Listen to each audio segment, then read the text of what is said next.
만복의 근원 되시는 하나님 아버지, 거룩하고 복된 주일, 세상의 분주함을 뒤로하고 예배자리로 저희를 불러주시니 감사합니다. 지난 한 주간도 각자의 삶의 자리에서 치열하게, 때로는 고단하게 살아온 저희를 기억해 주시고, 오늘 이 시간 오직 주님의 품 안에서 참된 안식과 평강을 누릴 수 있도록 인도하여 주시옵소서. 이 시간 저희의 마음을 정돈합니다. 예배를 방해하는 모든 생각과 걱정들을 십자가 앞에 내려놓고 오직 성령의 임재하심만을 구합니다. 우리의 찬양이 하늘문을 열게 하시고 우리의 기도가 주님의 보좌 앞에 상달되는 향기로운 제물이 되게 하여 주시옵소서. 오늘 예배 시간이 내 생각과 고집을 내려놓고 하늘의 지혜를 구하는 시간이 되기를 원합니다. 우리의 영안을 활짝 열어주셔서 어두운 현실 넘어 계신 빛 대신 주님을 보게 하시고 주님과 함께 다시 일어날 용기를 얻는 복된 자리가 되게 하여 주옵소서. 우리를 사랑하시는 예수 그리스도의 이름으로 기도드리옵나이다. 아멘. 우리 함께 웨스터민스터 소유리 문답 제14문 함께 읽겠습니다. 죄가 무엇입니까? 죄는 하나님의 법을 순종함에 있어서 부족한 것이거나 또는 어기는 것입니다. 5월 생명의 말씀 읽겠습니다. 새로운 삶 교재 히브리서 10장 24절에서 25절 말씀.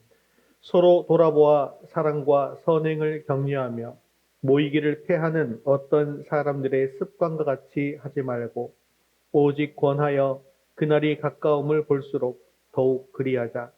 히브리서 10장 24절에서 25절 말씀. 아멘. 이제 우리의 시선을 하나님께로 올려드리겠습니다. 사도신경 하시겠습니다.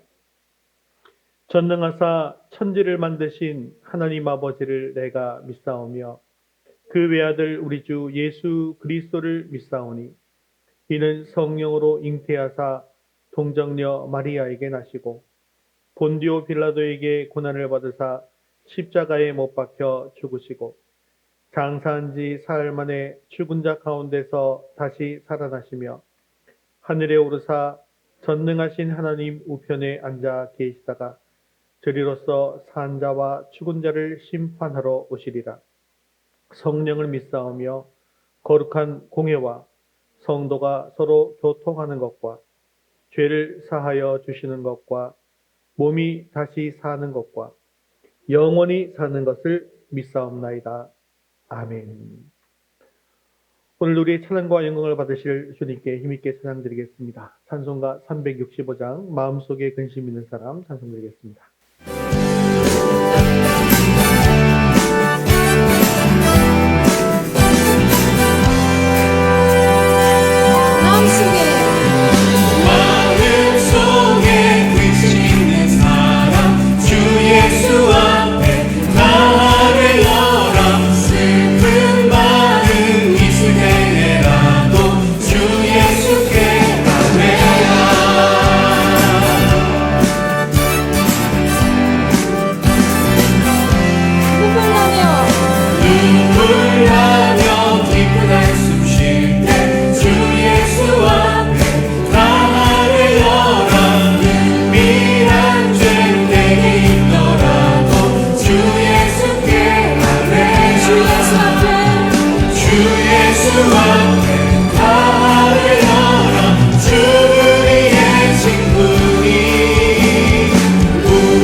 간구로 감사함으로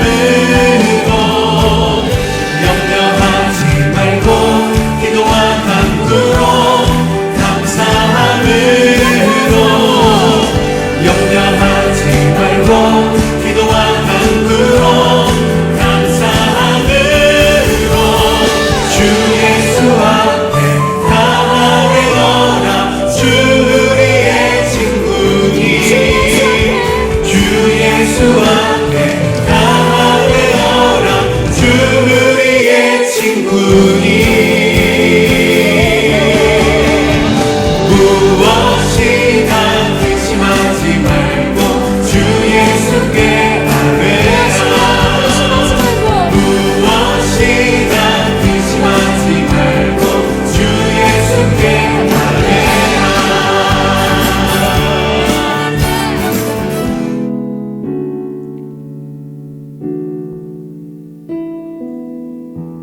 전능하신 나의 주 하나님은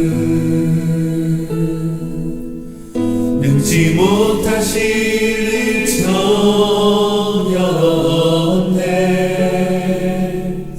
우리의 모든 간구도 우리의 모든 생각도 우리의 모든 꿈과 모든 소망도 신실하신 나의 주 하나님은 우리의 모든 괴로움 바꿀 수 있네 불가능한 일 행하시고 죽은 자를 일으키시니 그를 이길 자 아무도 없네 주의 말씀 의지하여 깊은 곳에 금을 던져 오늘 그가 놀라운 일을 이루시는 것 보라 주의 말씀 의지하여 믿음으로 금을 던져 믿는 자에게 능치 못함 없네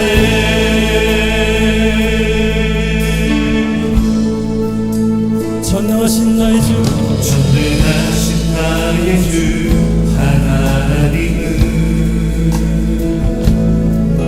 능지 못하실 일 전혀 없네 우리의 모든 간구도 우리의 모든 생각도 우리의 모든 꿈과 모든 소망도 신실하신 나의 주님 신실하신 나의 주 하나님은 우리의 모든 괴로움 바꿀 수 있네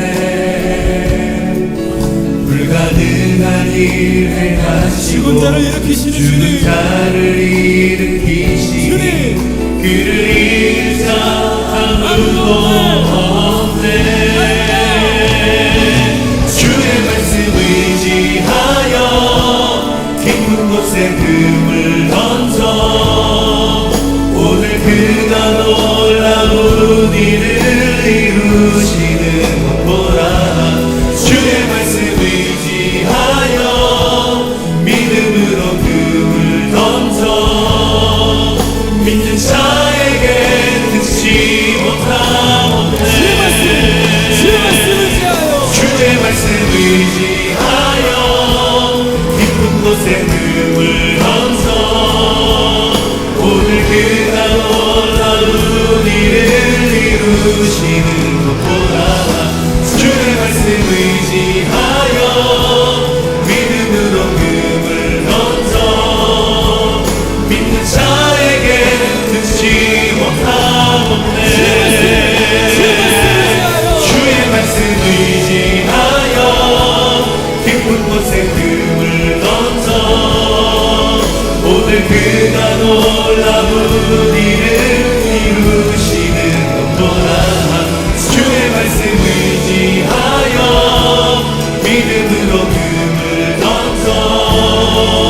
믿는 자에게 능치 못함 없네.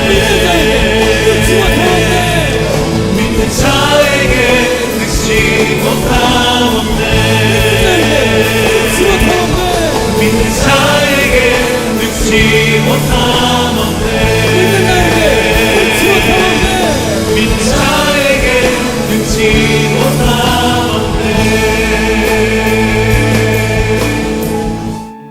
우리 모두 자리에서 일어나셔서 하늘의 문을 여시고 이것 가운데 사정해달라고 기도하는 마음으로 찬드리겠습니다. 하늘의 문을 여소서 이곳을 주목하소서 주를 향한 찬양이 꺼지지 않으리 하늘을 열고 보소서 이곳에 임재하소서 주님을 기다립니다 기도의 향기가 하늘에 우리 간절한 마음으로 찬양하니라. 주여 임재하여 주소서 이곳에 오셔서 이곳에 앉으소서 이곳에서 드리는 예배를 받으소서 주님의 이름만이 오직 주의 이름만 이곳에 있으시나 이곳에 오셔서 이곳에 앉으소서 이곳에서 드리는 예배를 받으소서 주님의 이름만이 오직 주의 이름만 높임을 받으소서 오 주님 채우소서 주님 나의 잔을 높이 듭니다 하늘 양식 내게 채워주소서 넘치도록 채워주소서 함께 두 손으로 찬양해요. 오 주님 채우소서 나의 잔을 높이 듭니다 하늘 양식 내게 채워주소서 넘치도록 채워주소서 자리에 앉아서 함께 예배를 위해서 기도하겠습니다. 오늘 예배 가운데 충만하게 임하여 주셔서 우리 예배를 기뻐받아 주시옵소서. 주님의 음성을 듣게 하시고 말씀을 통하여 주님의 뜻을 이루어갈 결단이 있게 해달라고 함께 기도하시네 안석분 집사님 대표로 기도하시겠습니다. 하늘 양식 내게 채워주소서 넘치도록 우리 사원의 심령으로 함께 두 손으로 찬양해요. 오 주님 채우소서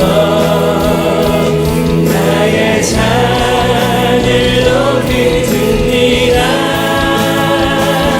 하늘 양식 내게 채워주소서 넘치도록 채워주소서 고마우신 아버지 하나님 감사합니다. 이 시간 주님의 은혜에 감사하며 예배의 자리에 나왔사오니 감사와 찬양으로 드려지는 이 예배를 온전히 받아주셔서 살아계신 하나님을 찬송하며 예배드리는 은혜의 시간이 되게 하여 주시옵소서.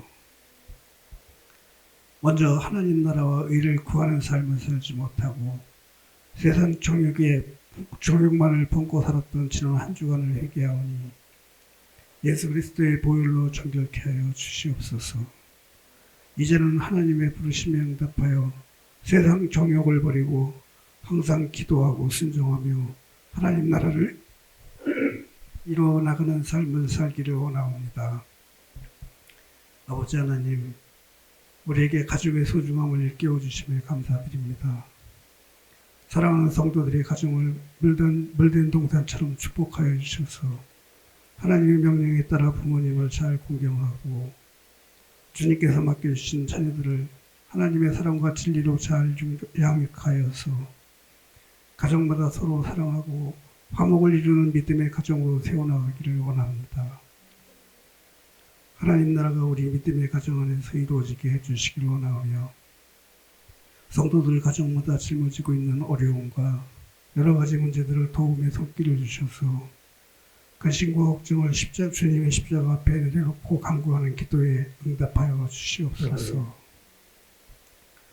우리나라를 사랑하시는 아버지 하나님, 우리나라의 만면한 반목과 질시를 없애주셔서 사회의 모든 구성원들이 서로 존중하고 사랑하며 공동체의식을 가지고 살아가는 사회로 만들어주시기를 간구합니다. 저희 이더스 교회도 세상의 빛과 소금으로서 상처받은 영혼들을 위하여 봉사하고 이웃을 섬기며 믿음으로 성장하게 하여 주시옵소서. 이제 주님의 말씀을 듣습니다. 오늘도 말씀을 전하시는 목사님께 성령의 권능을 부어주셔서 항상 피곤치 않게 건강을 지켜주시고 가정에도 주님의 사역을 온전히 감당하시기에 부족함 없도록 늘 채워 주시옵소서. 저희들이 부족함을 주님께 의탁하오니 주님의 뜻대로 저희들의 삶을 인도하여 주시기를 원하오며 항상 저희를 지켜주시는 예수님 이름으로 기도드립니다. 아멘.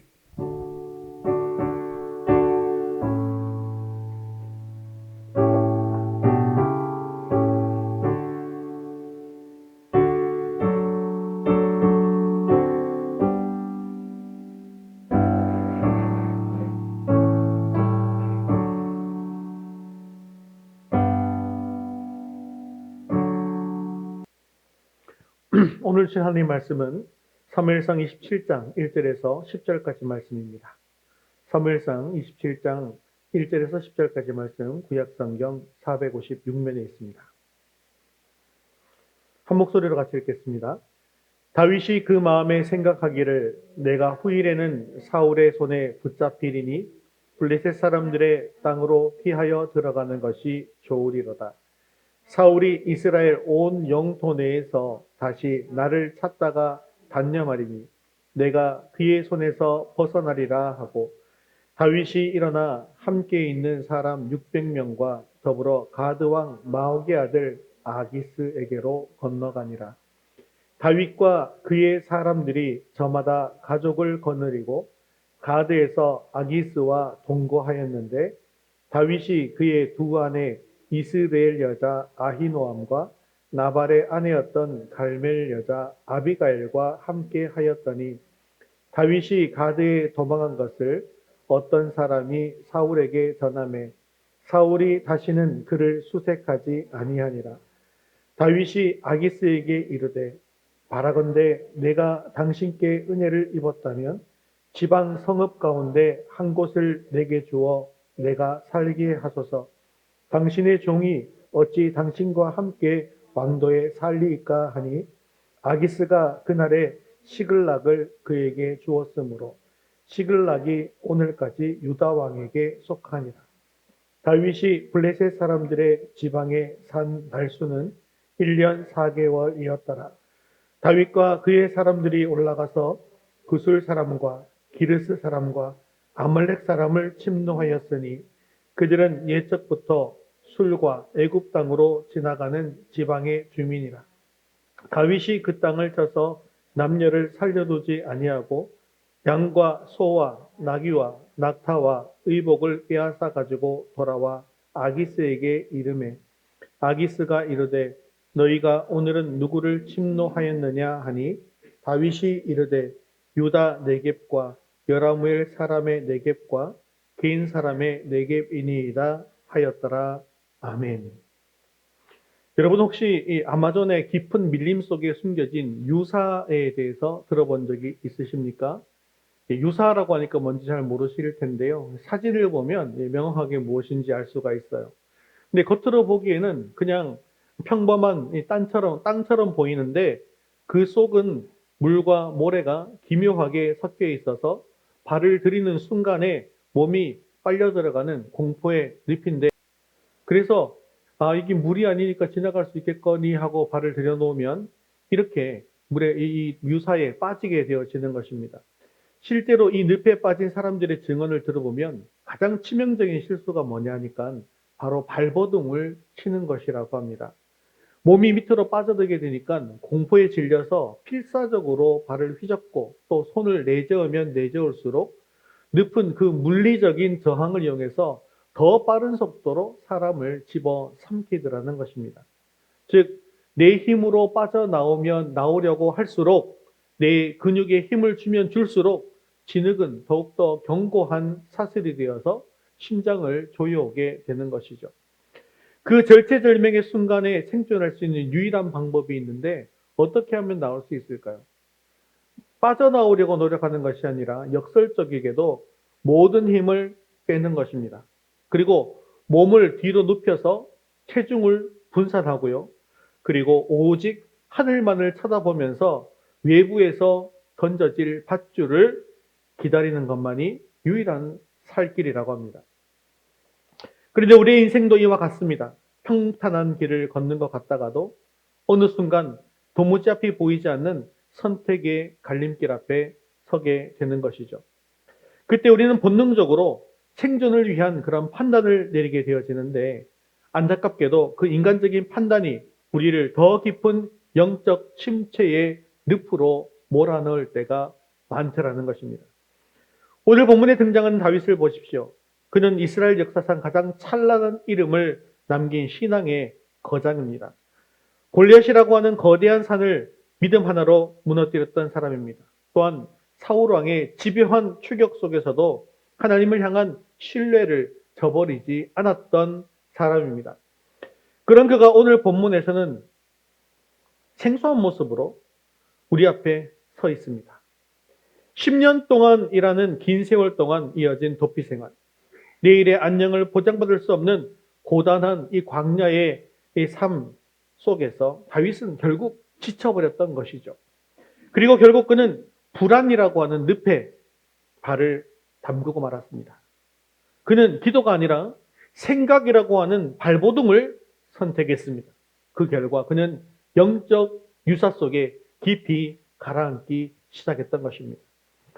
오늘 우리는 다윗의 이 위기를 통해서 우리 자신의 모습을 거울처럼 비추어 보아야 합니다. 여러분은 지금 인생의 막다른 골목에 닥쳤을 때 어떤 선택을 하고 계십니까? 내 머리를 믿고 안락해 보이는 생각의 늪으로 발을 들이겠습니까? 아니면 내 힘을 빼고 기도의 밧줄을 붙잡으시겠습니까? 오늘 말씀을 통해서 우리의 영적 지선이 현실의 늪에서 하늘의 하나님께로 옮겨지기를 간절히 바랍니다.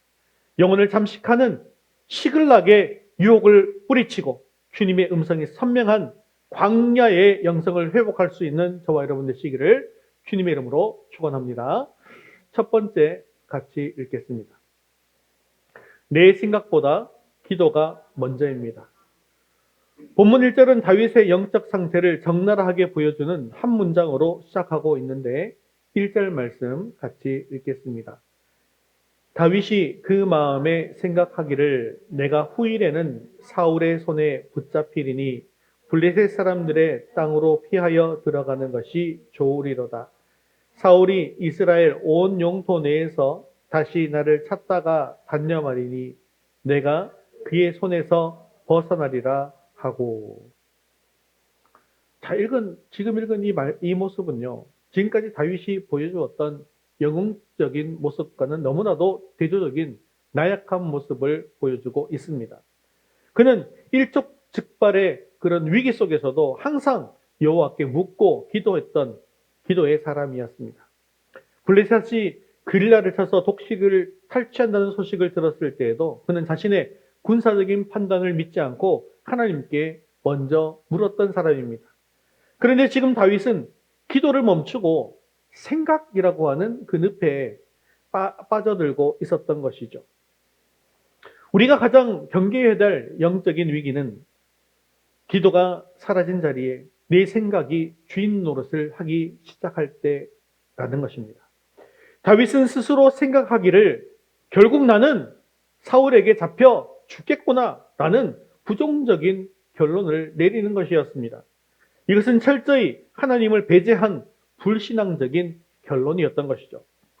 하나님은 일찍이 사무엘을 통해서 다윗에게 기름을 부어주셨습니다. 그리고 그를 이스라엘의 다음 왕으로 세우겠다고 약속하셨습니다.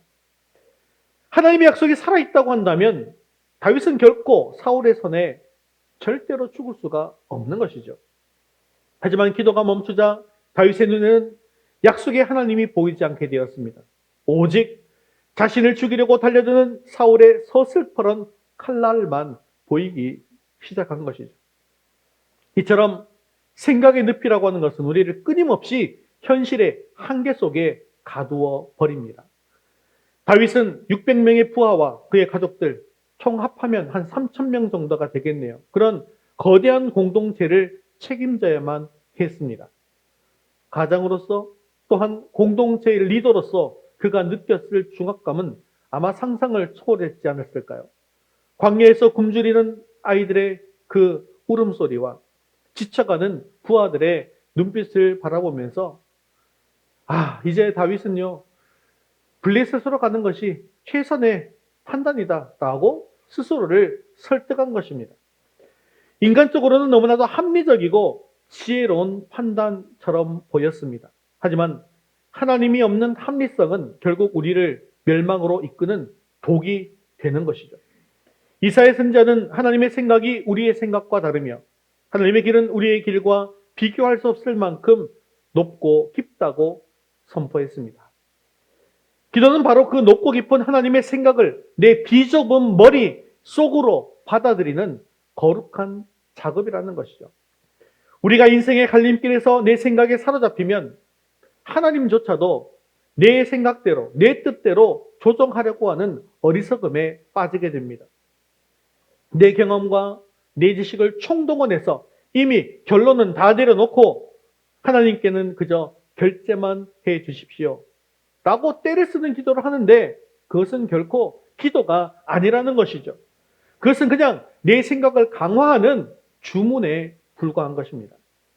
진정한 기도는 무엇입니까? 내 손에 든 모든 카드를 다 내려놓고 하나님께서 주시는 백지수표를 받아 드는 것입니다.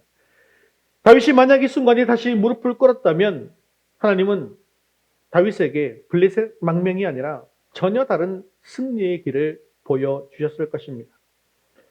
우리는 흔히 고난의 광야에 있을 때 발밑에 드리워진 짙은 그림자를 쳐다보면서 절망합니다.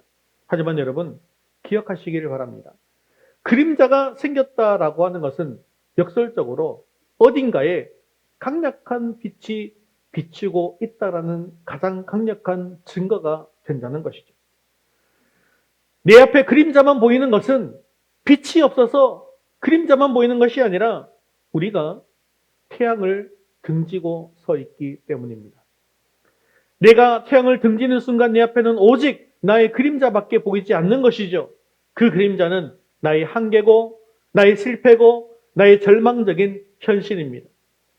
내 시선이 그 어두운 바닥 구석에 고정되어 있는 한 우리는 이렇게 얘기하는 거예요. 왜 내 인생은 이토록 캄캄한가?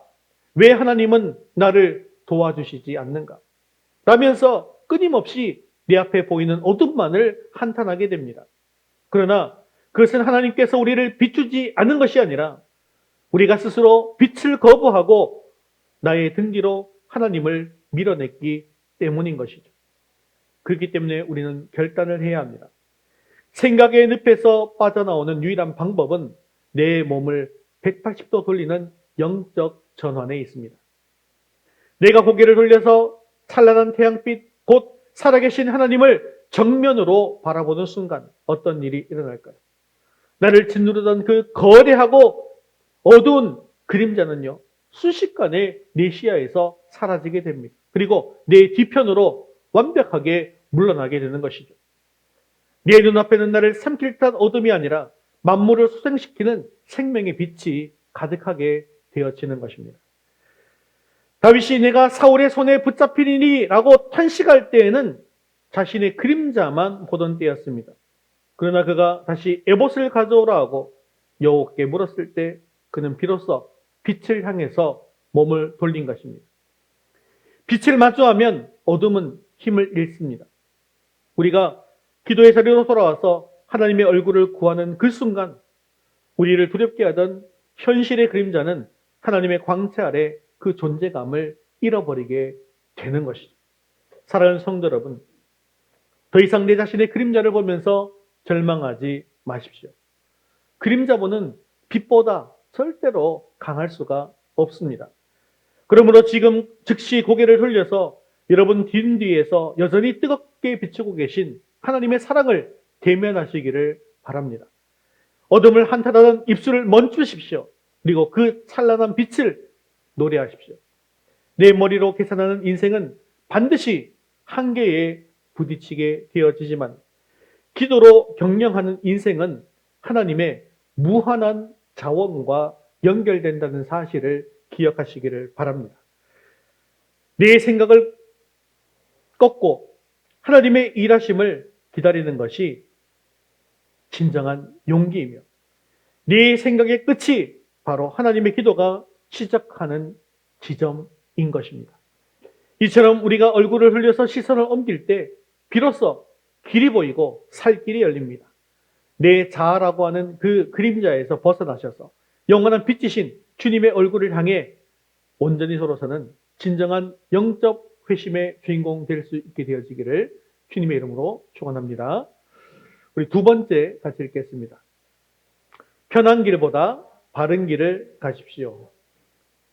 인간적인 판단을 내린 다윗은 곧바로 이제 행동을 하게 되어지는데요. 그는 블레셋 가드의 왕 아기스에게 망명을 요청했습니다.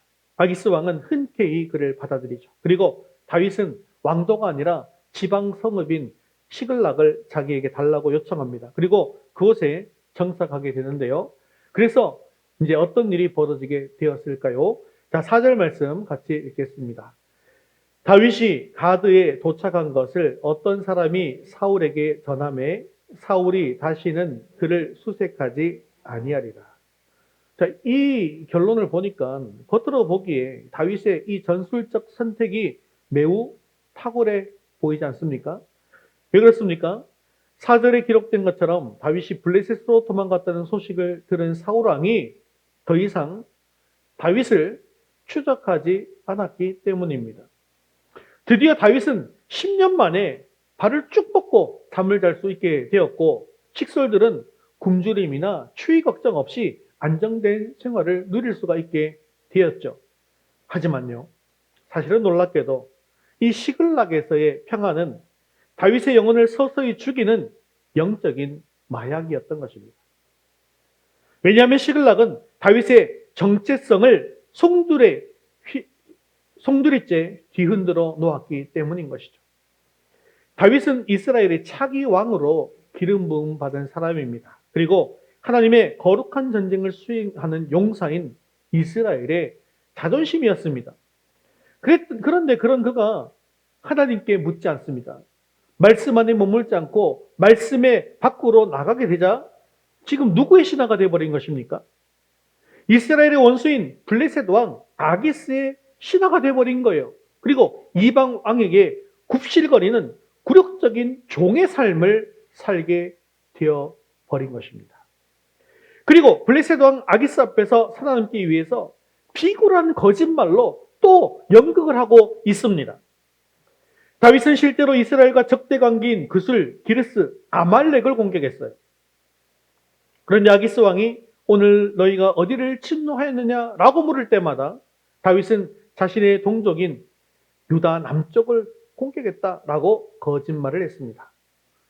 그뿐만 아니라 혹시나 거짓말한 사실이 들통날까봐 남녀를 가리지 않고 모든 목격자를 몰살하는 참혹한 범죄까지도 저지르게 된 것입니다. 한때 여호와의 이름으로 골리앗을 대적했던 거룩한 자부심은 다 사라지고 오직 살기 위해서 이방왕의 비위를 맞추고 거짓과 범죄를 일삼는 영적인 불황자로 전락해버린 것입니다. 아기스 왕은 이 거짓말에 속아서 다윗이 이제는 완전히 자기 동족과 철천지 원수가 되었다고 기뻐합니다. 그리고 그를 이제는 영원한 종으로 삼으려 했습니다. 이것은 하나님의 사람이 세상의 인정과 안정을 얻기 위해서 거짓과 속임수의 늪에서 호적거리고 있는 비참한 광경인 것이죠. 우리가 여기서 명심해야 할 사실이 있습니다. 시글락에서의 이 안락함이라고 하는 것은 결코 공짜가 아니었다는 사실입니다. 세상은 우리에게 안정을 제공하는 대가로 우리에게 영적 정체성과 거룩함을 빼앗아가려고 합니다. 그래서 적당히 타협하면 편합니다.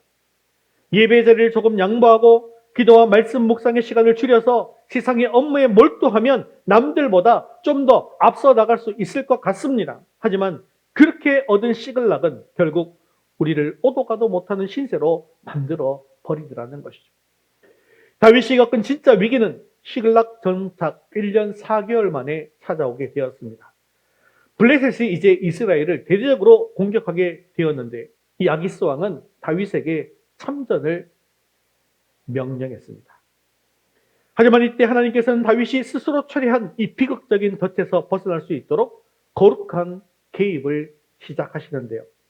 다윗은 아기스 왕에게 참전했다고 대답은 하긴 했어요. 근데 지금 공격해야 될 대상이 누구입니까?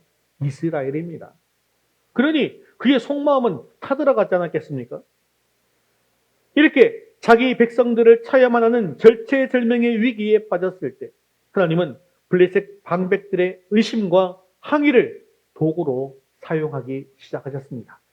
29장 4절, 5절 말씀 같이 읽겠습니다.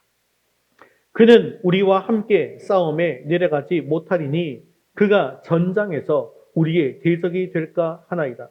그들이 춤추며 노래하여 이르되 사울이 죽인 자는 천천히요 다윗은 만만이로다 하던 그 다윗이 아니니까 하니 블레셋 장모들은 다윗이 과거에 자신들의 영웅 골리앗을 죽인 대적이며 자기와 전쟁을 해서 늘 대승을 거뒀던 장군임을 기억해냈습니다.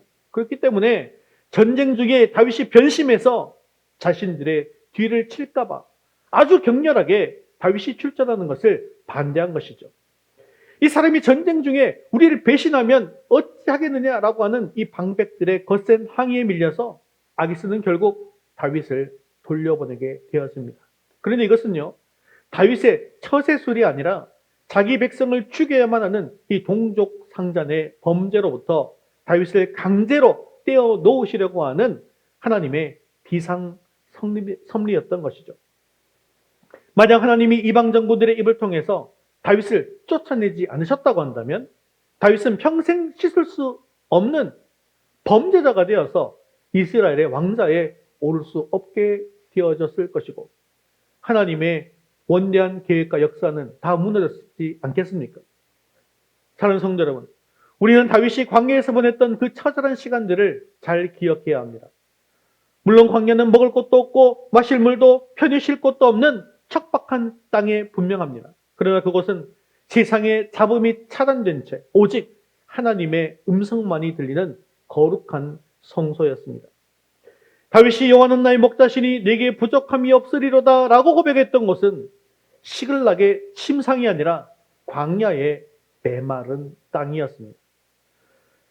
그러므로 광야는 우리를 영적으로 깨어있게 하고 하나님 한 분만으로 충분하다는 사실을 가르쳐주는 학교인 것이죠. 반면 시글락은요, 우리를 영적으로 무뎌지게 하고 매너리즘에 빠지게 하고 하나님 없이도 살 수 있다고 하는 착각을 심어주는 위험한 장소인 것이었습니다. 그런데 오늘날 많은 그리스도인들이 영적인 광야가 나에게 주어졌을 때 견디지 못하고 세상의 시글락으로 도망치고 맙니다.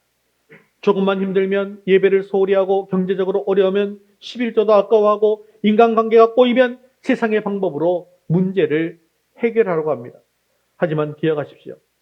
내가 이 하나님의 말씀의 선을 넘어가면 하나님도 나를 도우실 명분을 잃게 된다는 것입니다. 다윗은 이스라엘의 국경을 넘어서 블레셋으로 감으로 말미암아 단순히 지리적인 이동을 한 것이 아니라 하나님의 이 말씀의 경계선을 넘어버린 것입니다. 말씀 밖으로 나간 다윗에게 기다리고 있는 것은 이방 왕에게 굽실거리는 굴욕과 추후에 아내와 자식이 납치당하는 비극뿐이었다는 것입니다. 사랑하는 성도 여러분, 성공과 안락이라는 이름으로 신앙의 양심을 팔아야 하는 시글락에 머물고 계십니까? 그것은 여러분의 영혼을 안락사시키는 침대에 불과합니다. 비록 고난하고 외롭다 할지라도 하나님의 약속이 머무는 광야로 돌아오십시오. 세상의 인정보다 하나님의 칭찬을 갈망하십시오. 내가 말씀을 지키기 위해서 손해를 볼 때 하나님은 하늘문을 여시고 당신의 살아계심을 나타내 보이실 것입니다. 세상에 주는 달콤한 유혹인 시글락을 단호히 거절하고 주님과 동행하는 거룩한 광야의 길을 걷기로 결단하십시오.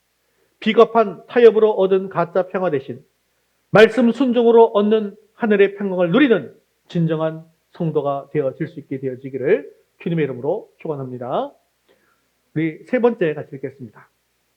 실패의 자리에서 주님의 은혜로 다시 일어서십시오. 이 다윗의 불신앙적인 선택의 정점은 결국 다윗의 가정이 완전히 붕괴된 시글락의 참사로 나타나게 되었습니다.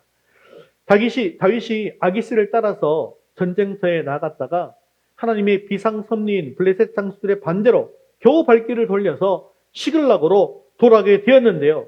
그때 다윗을 기다리고 있던 것은 잿더미가 되어버린 성읍이었습니다. 다윗이 자리를 비운 사이에 아말렉 사람들이 성을 불태우고 모든 부녀자와 아이들을 포로로 잡아가 버린 것이었습니다. 다윗의 아내 아히노암과 아비갈 역시 이방 족속들의 손에 끌려가게 되었습니다.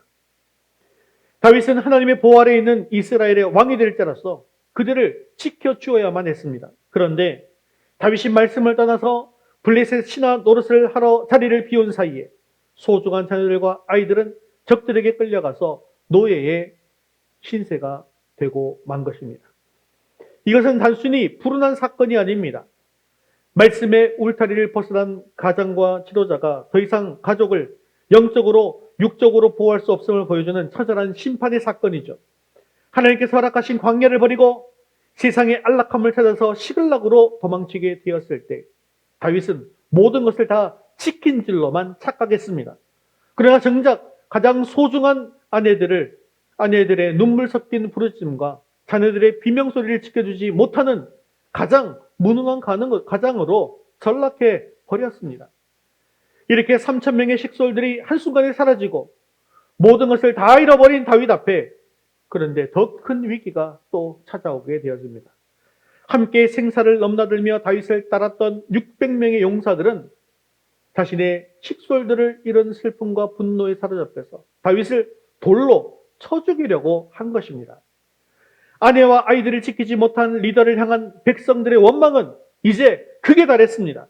어제의 동지가 오늘의 적이 된 순간 다윗의 인생에서 가장 깊고 어두운 늪의 밑바닥에 도달하게 된 것입니다. 이제 이 늪에 빠져서 다시는 빠져나올 수 없겠구나, 죽겠구나 하는 그 순간, 늪에 빠졌을 때 어떻게 하면 빠져나올 수 있다고요? 하늘을 쳐다보고 뒤로 눕고 힘을 다 빼고 무엇을 기다려요? 외부의 밧줄을 기다려라 했지 않습니까? 이 인생에서 가장 깊고 어두운 늪의 밑바닥에 도달했을 때 그 절망의 끝자락에서 다윗은 기적처럼 다시 하나님을 찾습니다. 사무엘상 30장 6절은 오늘 설교의 핵심과도 같은 깊은 그런 말씀을 들려줍니다. 같이 한번 읽겠습니다. 백성들이 자녀들 때문에 마음이 슬퍼서 다윗을 돌로 치자 하니 다윗이 크게 다급하였으나 그의 하나님 여호와를 힘입고 용기를 얻었더라. 다윗은 드디어 사람을 보지 않고 환경을 보지 않고 하나님을 바라보기 시작했습니다. 1년 4개월 만에 다윗의 입에서 여호와께 묻자와라고 하는 기도가 터져 나온 것입니다. 늪에 빠졌을 때 발버둥 치던 다윗이 이제 비로소 힘을 빼고 하늘을 바라보고 하늘에서 내려오는 하나님의 밧줄을 붙잡은 것입니다. 그는 제사장 아비아다를 불러서 에봇을 가져오게 하고 하나님께 묻습니다. 30장 8절 말씀 같이 읽겠습니다. 다윗이 여호와께 묻자와 이르되 내가 이 군대를 추격하면 따라잡겠나이까 하니 여호와께서 그에게 대답하시되 그를 쫓아가라. 내가 반드시 따라잡고 도로 찾으리라. 아멘. 내가 이 군대를 추격하면 따라잡겠나이까? 이렇게 묻는 것이 다윗의 본 모습입니다. 다윗이 자기의 생각에 갇혔을 때에는 망명의 길을 택했지만 하나님을 힘입었을 때에는 승리의 길을 묻더라는 것이죠. 사랑하는 성도 여러분, 하나님의 은혜는 우리가 완벽할 때가 아니라 우리가 철저히 실패하고 무너졌음을 인정할 때 가장 강하게 나타나는 것임을 기억하시기를 바랍니다. 하나님은 지난 다윗의 1년 4개월간의 불순종을 추궁하지 않으셨습니다. 오히려 그를 쫓아가라, 내가 반드시 따라잡고 도로 찾으리라고 즉각적으로 응답해 주셨습니다. 그뿐만 아니라 하나님은 다윗이 늪에 빠져 허우적거리는 동안에도 보이지 않는 손으로 그를 계속해서 지키고 계셨습니다. 블레셋 장수들의 마음을 움직여서 다윗을 전쟁터에서 빠져나오게 하신 것도, 아말렉 사람들이 포로들을 죽이지 않고 고스란히 데리고 가게 하신 것도 모두 하나님의 비상적인 섭리였던 것입니다. 우리는 우리의 실수가 하나님의 계획을 완전히 망쳐버렸다라고 생각할 때가 있지만 하나님은 우리의 실수까지도 선으로 바꾸어 주시는 분입니다. 실패의 자리에서 일어나는 비결은 단순히 긍정적인 생각을 가지는 것이 아닙니다. 그것은 하나님 여호와를 심입는 것입니다. 내 안에는 그런데 용기가 없습니다. 그런데 내 안에는 다시 일어날 힘조차 없습니다. 하지만 내가 하나님 안에 거할 때 성령 하나님께서 주시는 용기가 나를 뒤덮어 주시는 것이죠. 다윗이 하나님을 힘입었을 때 돌을 들고 서 있던 부하들의 위협은 이제 더 이상 두려움의 대상이 아니었습니다. 잃어버린 가족들을 되찾아야 한다라고 하는 사명감이 그의 가슴을 더욱더 뜨겁게 달구었습니다. 다윗은 지쳐버린 부하들을 독려하고 그리고 아말렉을 추격했고 하나님의 약속대로 단 한 사람도 잃지 않고 모든 것을 다 되찾아오는 대승리를 거두었던 것입니다. 실패는 우리를 위축시키고 죄책감의 늪에 빠지게 합니다. 사단은 끊임없이 우리 귓가에 이렇게 속삭이죠. 너는 이미 끝났어. 하나님은 너 같은 배신자를 결코 돕지 않으셔. 시글락으로 도망친 네가 무슨 자격으로 기도를 할 수 있단 말이냐. 하지만 성도 여러분, 속지 마십시오. 하나님은요, 우리가 얼마나 멋지게 성공했는가라는 것보다 우리가 어떻게 철저하게 하나님께로 돌아오느냐에 더욱더 관심이 있으십니다.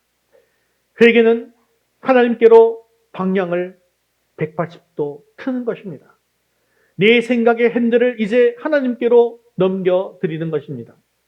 다윗이 회복할 수 있었던 것은 그가 잘나서가 아니라 비참했던 그 실패의 현장에서 다시 하나님 여호와의 이름을 불렀기 때문입니다. 지금 여러분이 서 있는 자리가 혹시나 잿더미와 같습니까? 믿었던 사람에게 배신당하고 또 소중한 것들을 다 빼앗긴 채 돌팔매질을 당할 것 같은 그런 상황에 놓여져 있습니까? 그런데요, 그때가 바로 하나님을 만날 수 있는 절호의 기회입니다.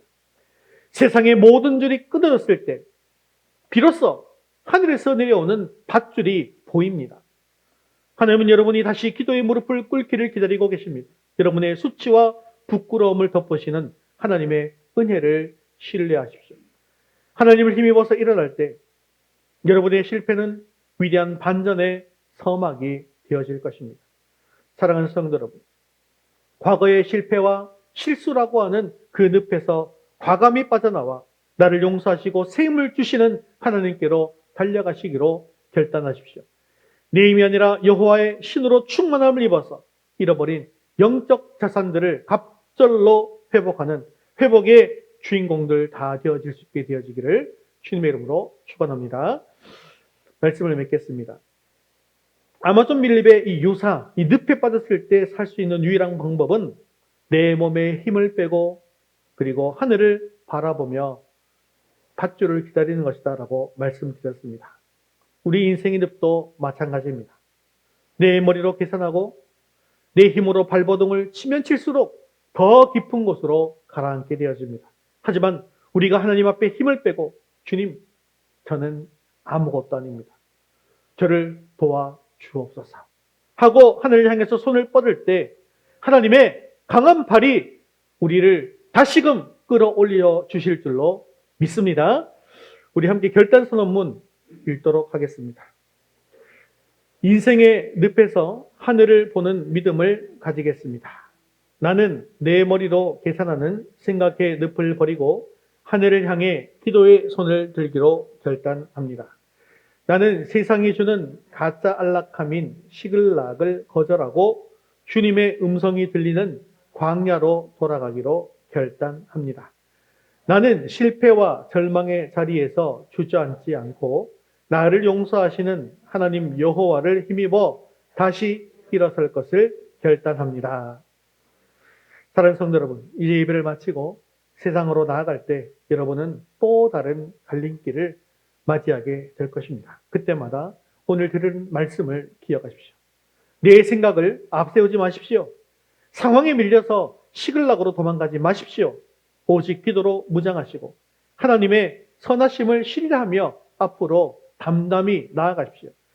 하나님은 당신의 이름을 일컫는 백성들을 절대로 포기하지 않으십니다. 사랑하는 성도 여러분, 인생의 모든 갈림길에서 이제 내 생각이 아니라 하나님의 뜻을 선택하시고 안락한 시글락이 아닌 거룩한 광야를 사랑하시고 실패의 자리에서 하나님의 은혜로 당당히 일어서는 믿음의 용사들이 되시기를 바랍니다. 그래서 여러분의 삶을 통해서 하나님의 살아계심이 증거되고 다윗처럼 모든 것을 잃어버린 그것을 되찾는 축복의 산증인들이 다 되어질 수 있기를 주님의 이름으로 축원합니다. 이제 헌신송 드릴 텐데요. 다윗이 1년 4개월 동안 이 시글락의 안락함에 취해 있을 때 그의 시선은 사실 땅에 있었습니다. 하지만 모든 것이 불타버린 잿더미 위에서 그는 비로소 눈을 들어서 하나님을 바라보게 되었습니다. 여러분의 시선은 지금 어디를 향하고 있습니까? 나를 삼키려 드는 문제의 그림자입니까? 아니면 그 뒤에서 여전히 빛나고 계신 전능하신 하나님이십니까? 이제 우리의 모든 시선을 돌려서 하나님께 드리시기를 바랍니다.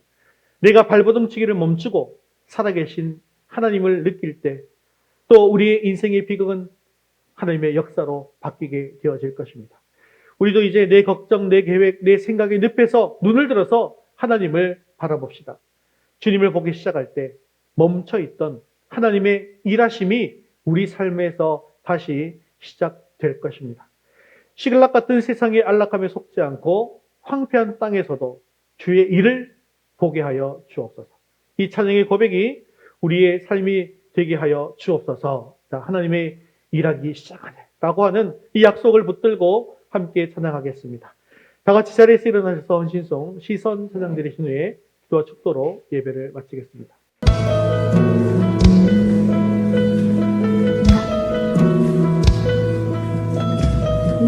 내게로부터 눈을 들어 주를 보기 시작할 때 주의 일을 보겠네. 내 작은 마음 돌이키서 하늘의 무게 아래 주님을 볼 때 내게로부터 눈을 들어 주를 보기 시작할 때 주의 일을 보겠네. 내 작은 마음 돌이키서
생각과 경험을 앞세우지 않고 오직 기도로 하나님의 뜻을 먼저 구하게 하옵소서.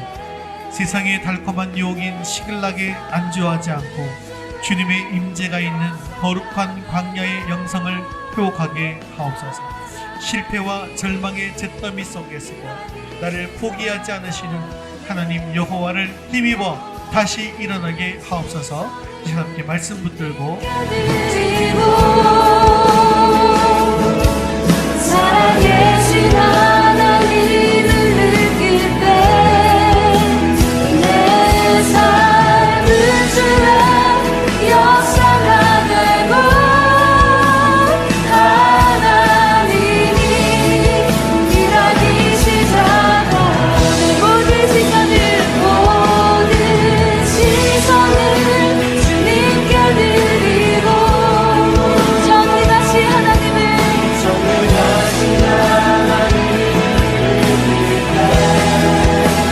세상은 주의 나라가 되고 하나님이 일하기 시작하네.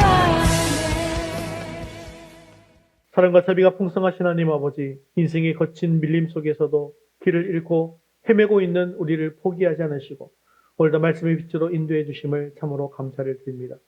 우리가 지난 삶 속에서 다윗처럼 내 생각의 늪에 빠져서 허우적거리고 있었음을 고백합니다. 하나님의 약속보다 눈앞에 사울이 더 두려워서 기도를 멈추고 계산기를 두드렸습니다. 결국은 망하겠구나라고 하는 불신앙적인 결론을 내리고 영적 시글락에 안주하며 세상과 타협하고 비굴하게 살았던 우리의 연약함을 용서해 주시옵소서. 주님, 이제는 내게로부터 눈을 들어서 주를 보기 시작하기를 원합니다. 나를 향했던 고집스러운 시선을 거두어 하나님을 향하게 하여 주시옵소서. 내가 태양을 등지고 서서 내 발밑에 어두운 그림자만 바라보며 절망하던 어리석음을 버리고 이제는 180도 몸을 돌려서 찬란한 주의 영광을 바라보게 하여 주시옵소서. 모든 시선을 주님께 드리고 살아계신 하나님을 느낄 때 비로소 내 삶이 나의 몸부림이 아니라 주의 역사가 됨을 믿습니다.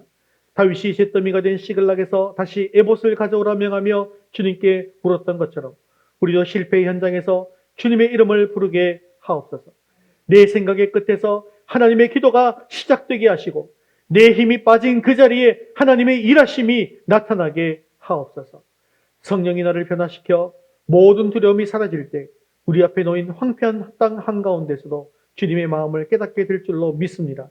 세상이 주는 안락함인 시글락의 속아 영혼을 잠식당하지 않게 하시고 비록 척박할지라도 주님과 동행하는 거룩한 광야의 영성을 회복하게 하옵소서. 이 예배를 통해서 세상은 주의 나라가 되고 하나님이 일하기 시작하는 놀라운 반전을 경험할 수 있도록 도와주시옵소서. 절망의 돌팔매질이 난무하는 현장이라 할지라도 오직 하나님 여호와를 힘입어 다시 일어나는 성도들이 되게 하여 주시옵소서. 잃어버린 소망과 영적 자산들을 갑절로 되찾아 주님의 살아계심을 증거하는 복된 인생들이 다 되게 하여 주시옵소서. 우리의 영원한 빛이시고 소망 되시는 예수 그리스도의 이름으로 기도드리옵나이다. 아멘. 이제는 우리 주 예수 그리스도의 무한하신 은혜와 독생자까지 아끼지 않으시고 기도의 조를 내려주시는 하나님 아버지의 극진하신 사랑하심과 내 생각의 늪에서 우리를 건져내어 광야의 거룩함으로 인도하시는 성령님의 위로 교통하심이 이제는 내 그림자가 아니라 하나님의 얼굴을 향해 몸을 돌려 빛으로 살기로 결단하는 우리 모든 성도들 위해 그들의 가정과 일터와 학업 위에 지금부터 영원토록 함께 있을지어다. 아멘.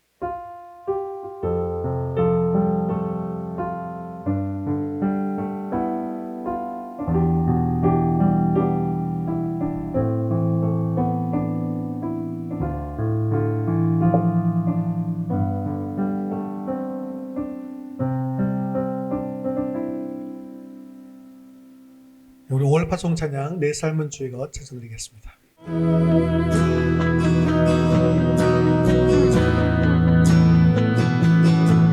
주 일을 잘하시고 내 걸음하시네 어둠에서 빛을 내쉬는 그 문을 믿네. 무엇으로 주를 섬길지 어디로 가야 할지 헤매이는 나를 아시고 길을 여시네.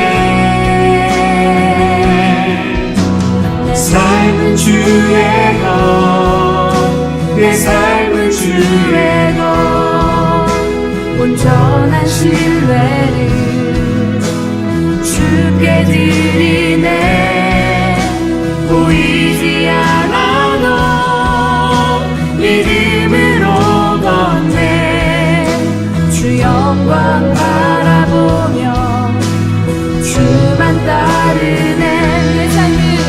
내 삶은 주의 것, 내 삶은 주의 것, 온전한 신뢰를 주께 드리네. 보이지 않아도 믿음으로 걷네.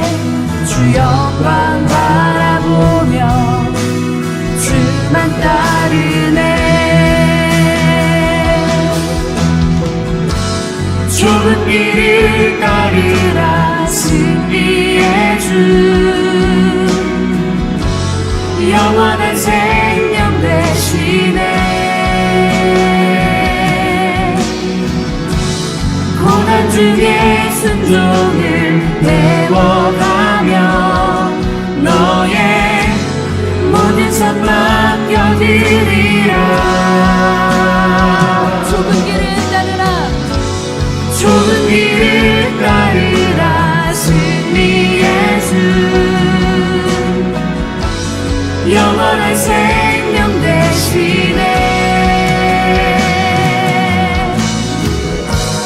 고난 중에 순종을 배워가며 너의 모든 삶 맡겨드리라.